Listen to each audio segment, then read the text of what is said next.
Boa noite, galera. Boa noite. Esse aqui é mais um monólogo sonotécnico. Hoje eu vou falar dos termos que a gente usa em campo, né? Os termos que são usados no treinamento de hipo. O hipo é um esporte de seleção genética, antes de tudo, tá? Apesar de ser um esporte competitivo, é muito detalhista, é uma coisa que eu considero até meio surreal, entendeu? Já se afasta muito da realidade. Cada atleta tem uma visão diferente das coisas que eu vou falar aqui agora. Cada atleta tem uma visão diferente do conceito de hipo. É muita gente praticando. É um esporte praticado em mais de 2.000 clubes, se não me engano, na Europa. Até mais que isso, até bem mais que isso. Porque a Europa toda são vários países, vários clubes, vários núcleos, né? Núcleo de maneira que a gente tem chamado aqui no Brasil agora, da seleção do pastor alemão. E esse processo de seleção que anteriormente era usado pelo pastor alemão começou a ser usado por outras raças também. É um esporte oficial da FCI, tá? Apesar de muito detalhista, o hipo ainda continua sendo um esporte de seleção, entendeu? Para a função real. Não necessariamente um cão de hipo está generalizado para trabalhar na nossa função original, mas ele é muito útil como um método de seleção para saber a qualidade dos reprodutores. Em teoria, se passou pelo processo e passou bem, entendeu? É um bom cão para ser usado para reprodução, tá? Eu vou falar algumas visões aqui que tem, não necessariamente científicas, mas eu gosto de levar em consideração, apesar da experiência ser considerada empírica de um treinador de hipo, pela quantidade de praticantes que tem, pela quantidade de resultados que tem, pela quantidade de animais criados e selecionados dentro de uma mesma visão. Eu considero isso até um pouco de ciência, realmente, entendeu? Entra na minha consideração, no meu conceito como método científico. Mas não existem pesquisas fora do hipo, se não me engano, sobre esses conceitos que a gente considera, esses conceitos instintivos, reprodutivos que a gente tem. Mas algumas coisas têm vindo à tona, tipo a epigenética, a seleção darwiniana, e alguns outros conceitos de reforçadores já são usados há muito tempo pelos treinadores, tá? Tem um termo que é meio controverso que as pessoas usam no hipo, que é nervos, por exemplo, né? E eu vou falar um pouco sobre isso. Nervos, dureza e outras coisas mais, tá? Então, nervo. O que eu considero nervo, né?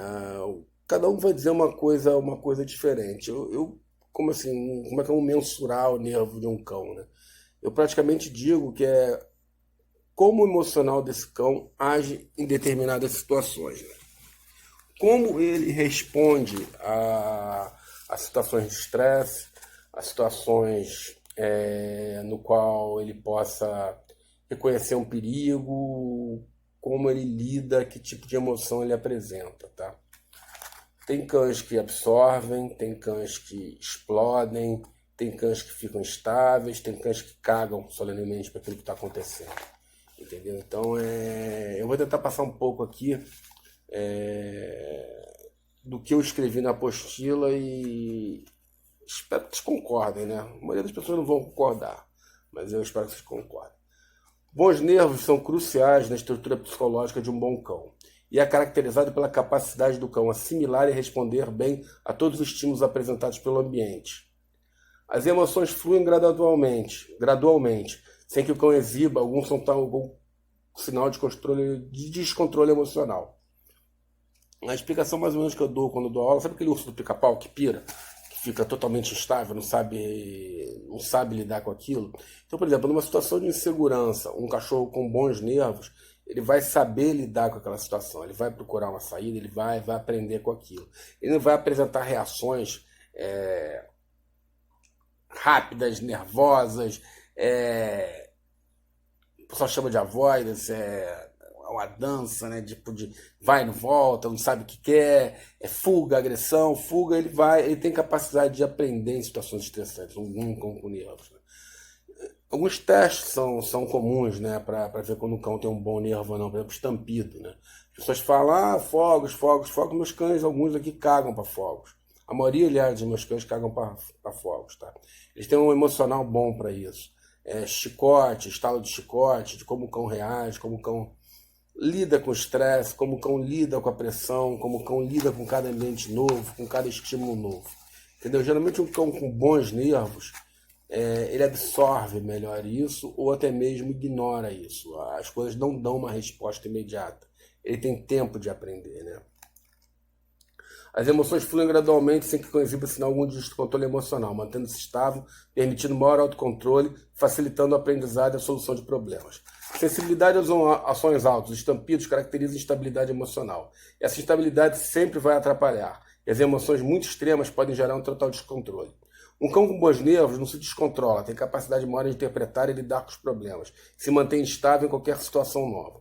Cães mais sensíveis a estímulos necessitam de apresentação constante, estímulos ambientais e rotinas bem mais controladas. O que eu falo, né? É tipo assim, logicamente um cão com problemas nervosos, ele dificilmente vai se adaptar, mesmo sendo uma coisa rotineira. Mas quando você começa a introduzir, repetir rotina, repetir, o cachorro já começa a ficar mais ambientado. Ele já começa a saber o que tem para vir. Entendeu? Ele não vai gerar tanta ansiedade, tanta expectativa ruim para aquilo que vai acontecer. Tá? Ele tem capacidade, um cão com boa capacidade emocional, ele praticamente vai ser frio, que pode ser um problema também.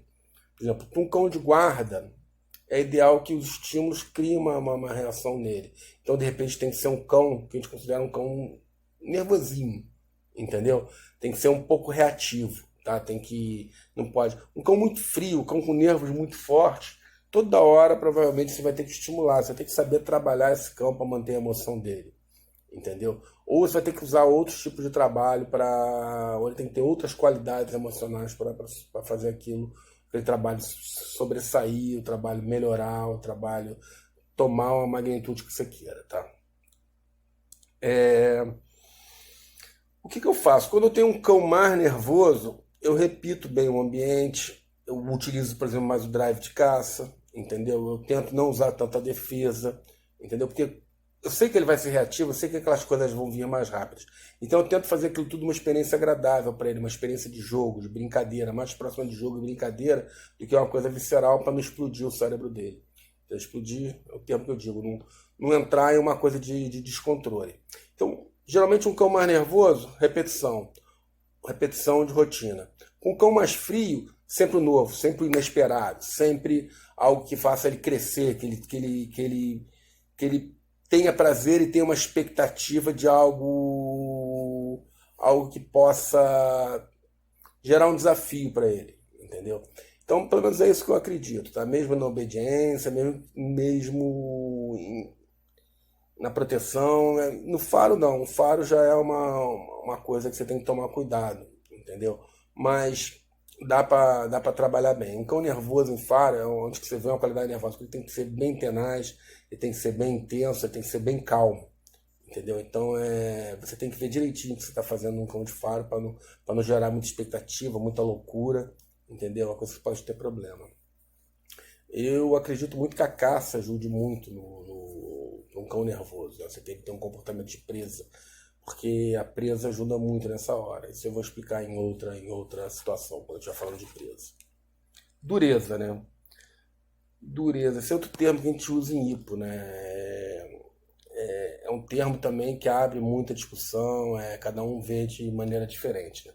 Dureza é a capacidade individual, é a capacidade individual do cão se recuperar de estresse físico ou psicológico. A dureza é uma característica muito desejável. A dureza permite que o adestrador use as vantagens de pressões exigidas em um treinamento competitivo. O cão, mesmo sob estresse, mantém a vontade de trabalhar sem afetar a disponibilidade natural. Rapidamente retorna a emoção desejada sem se abalar. Eu vejo que alguns cães, cara, algumas raças, têm uma memória melhor para coisa ruim que outros. Por exemplo, um pastor alemão, se ele tiver uma situação estressante, não falando todos os pastores alemães, logicamente, existem pastores alemães problemáticos, mas tô falando na média dos cães que passaram na minha mão, que eu conheci, eles esquecem. Aconteceu alguma coisa estressante no treino anterior, parece que rola um aprendizado, ele resolve bem aquilo, aí estamos aqui, estamos prontos para outra. Já alguns cães já começam a criar uma expectativa, fica com uma memória, começa a querer fazer uma leitura, começa a fazer uma associação a determinados lugares, a determinados contextos com as coisas ruins. E algumas brincadeiras podem perder a graça. Entendeu? A dureza não é resistência à dor, e sim a facilidade de se recuperar de experiências aversivas ou estressantes. Segurança ou insegurança, né? Só falar o cão é inseguro, o cão é não sei o quê. Vamos ver aqui o que eu falo.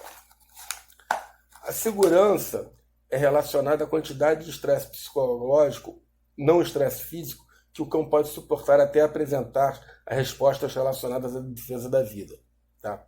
Cães inseguros, quando mal ambientados, podem estranhar uma aproximação desconhecida, um ambiente novo, ou qualquer situação que estimule um ato defensivo. A insegurança pode ser de origem ambiental ou genética, e algumas respostas defensivas são aceitáveis. Porém, o que vai definir o que é bom ou não para o programa de treinamento em si vai ser como ela é apresentada e qual a capacidade do cão resolver esses problemas. Então, a insegurança está dentro de praticamente todos os animais, os mamíferos, todos os cães, canídeos. Tem que ver o que causa o gatilho, que tipo de gatilho e qual o tipo de resposta com o animal. Como ele absorve aquilo, como ele negocia. Ele opta pela fuga, ele não tem problema de nervo, ele entra em desespero, não consegue resolver o problema. Eu tive cães inseguros que eles sentiam assim, olhavam, iam lá, conferiam e resolviam o problema. Entendeu? Tem cães que resolvem muito bem os problemas de insegurança e agressão, isso é um gol, isso é bom. Entendeu? Você tem um cão que resolve alguma pequena insegurança, mas o ideal é que esse cão não tenha nervo. Parece esquisito, você é um cão nervoso, ele é inseguro. Não necessariamente. Entendeu? Não necessariamente. São duas coisas que não necessariamente trabalham juntas, por incrível que pareça, pelo menos na minha visão. Alguns cães muito inseguros e instáveis emocionalmente são totalmente inaptos para aprender e lidar fora do ambiente controlado. E quando algumas coisas fogem do nosso controle, aparecem respostas defensivas que possibilitam o trabalho. Então, você pode criar rotinas, podem criar contextos no qual aquele animal começa a se sentir seguro. Mas pode ser que num ambiente novo, um condutor novo, uma cena nova, aquele animal não se adapte tão bem. É comum ver isso, assim, tipo, a mesma coisa que você está trabalhando. Vou dar um exemplo, tipo assim, eu era um atleta de academia, eu não era um atleta de competição, eu não me sentia bem treinando fora da academia, minhas respostas eram ficar muita expectativa, muita ansiedade antes de uma competição. Entendeu? Então eu tinha insegurança, provavelmente falta de nervo, de ter sido castrado, mas é praticamente isso, entendeu? Tem que ver como é que o seu emocional vai. Tá certo que a experiência, o contato, a exposição constante a estímulos faz você se tornar mais resiliente, faz tornar mais objetivo. Às vezes um objetivo ajuda muito, né? Um drive paralelo que te motive. Você tem que ter motivação para resolver esses problemas também, entendeu? Então, quer dizer, com motivação, quando o cão é motivável, ele tem os instintos naturais, fica muito mais fácil resolver esse tipo de coisa. Por isso, devemos sempre levar em consideração que acontecimentos que estão fora do nosso controle podem criar marcas indesejáveis. Quando o cão é forçado acima do seu limite, pode instintivamente fugir, agredir, apaziguar, congelar, avoidance, até mesmo mentir, entendeu? Ou entrar com o que eu chamava, que o pessoal de... esqueci o nome. Chama de estado alterado de consciência, tá? Foi para você lembrar o nome, eu edito esse vídeo e faço tudo outra vez. Agora não sei. Como é que era o mesmo nome? Caramba. Mas vamos lá. Que eu já ouvi falar na psicologia desamparo assistido, se não me engano. Se você não houver alternativa para a solução, o cão pode absorver um trauma, uma marca perpétua de desistência, incapacitando mesmo da opção de lutar por uma saída, entrando em choque. Uma espécie de choque, né? Não sei se exatamente é isso que pode ser chamado. A maioria dos cães possui um potencial genético e emocional que o capacita para superar estresse. É importante. Muitas pessoas, cara, veem um cão inseguro, veem um cão com problema, tende a proteger, tende a botar numa redoma, numa cúpula, entendeu? Não permitindo esse cão experimentar coisas. Justamente o contrário. Você tem que expor, tem que fazer, não, tu vai, cara, vamos embora, não pensa. Entendeu? Faz ele procurar outras áreas de conforto. Às vezes cria um estresse maior do que aquele que está acontecendo e mostra para ele que existe uma área de conforto visível, uma referência, uma saída, entendeu? Isso aí pode ser interessante para ajudar bastante no processo. Ou você pode tentar fazer um processo de sensibilização longo, falando mais ou menos, dar um floating. Encara isso, bicho. Encara e resolve aí. Vamos criar a situação. Vamos gerar estímulo, até que esse estímulo perca o efeito. Entendeu? Porque a repetição de estímulo tende a perder efeito. Por isso que é bom criar rotina para esse tipo de cão inseguro, para um cão nervoso, por exemplo. A maioria dos cães possui um potencial genético e emocional que os capacita a superar estresse, aprender com eles. Todo animal pode aprender e conviver e realizar tarefas indiferentes da idade.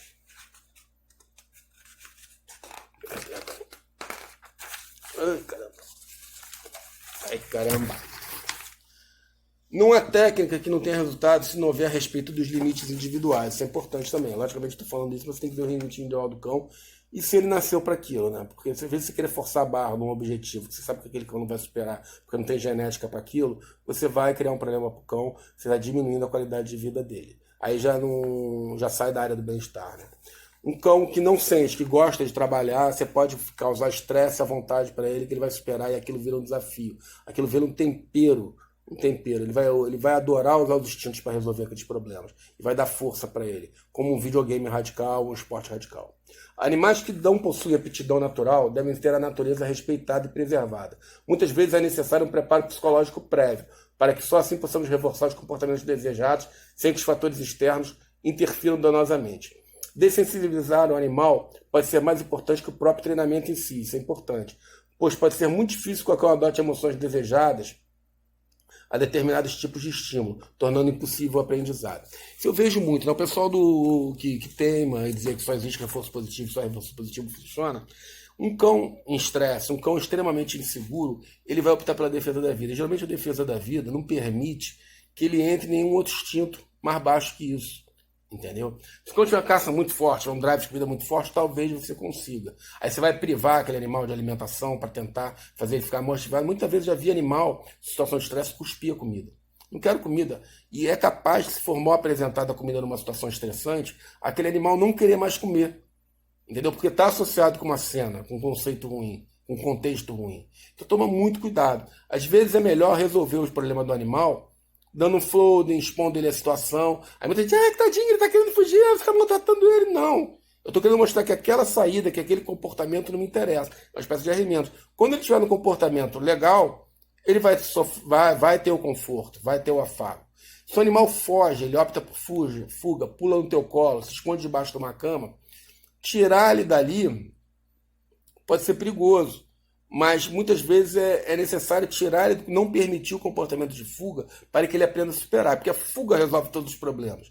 No momento que você aprende a fugir, que o animal aprende a fugir, não vai optar por desafiar mais nada. Aí vai criar um problema que vira uma bola de neve, entendeu? Você tem que criar problemas para o teu cão resolver, tem que gerar estresse para o teu cão resolver, tem que ver como é que ele negocia com o estresse e mostrar as saídas corretas. Tá? Isso aí é a minha opinião. Entendeu? Maldade, não sei o quê. Não, mas faz, experimenta. Você vai ver que o resultado vai ser bem melhor e bem mais consistente do que você ficar controlando o ambiente, controlando as coisas para que aquele animal possa suportar, aprender. Esses animais, às vezes, quando se soltam na natureza, eles vão ter que aprender a caçar. E alguns aprendem. Eles têm dentro deles as ferramentas, entendeu? Eles têm dentro deles ferramentas de sobrevivência que fazem eles sobrepujar o ambiente. Se você não experimentar, não permitir que ele experimente, que ele desenvolva isso, você vai ter um problema depois, tá bom? Então eu vou falar aqui, para terminar aqui, uma coisa que, para esse tipo de coisa, existem testes, tá? Então as pessoas testam jogando moedinha, tem aquele voo hard, que isso pode ser falado mais adiante, tem teste para ver como o pequeno animal se relaciona com um ambiente novo, com pessoas estranhas. Tem um bando de testes que é feito, tá? O ideal é que o cão passe bem em todos esses testes sem experiência prévia. Mas a maioria dos criadores já começa a mexer pensando nisso, né? Tem ninguém que é descarte na ninhada. Mas é importante entender que no momento de um teste, eu falo do teste filhote, tá? Teste filhote apresenta versus apresentação de estímulo. Apresentação de estímulos. Durante o teste de filhote, devemos cogitar que existem riscos. algumas respostas indesejadas podem aparecer. Esses testes têm de ser realizados dentro de padrões de discernimento e racionalidade. Existem muitos riscos envolvidos, podendo gerar traumas desnecessários, portanto é importantíssimo um mínimo de bom senso. Falo isso porque alguns registradores realizam testes que podem gerar traumas irreversíveis. O que na verdade deveria ser uma apresentação de estímulo a alguns filhotes passa a ser uma exposição de estímulos fora de controle, um desafio que pode resultar em traumas irreversíveis.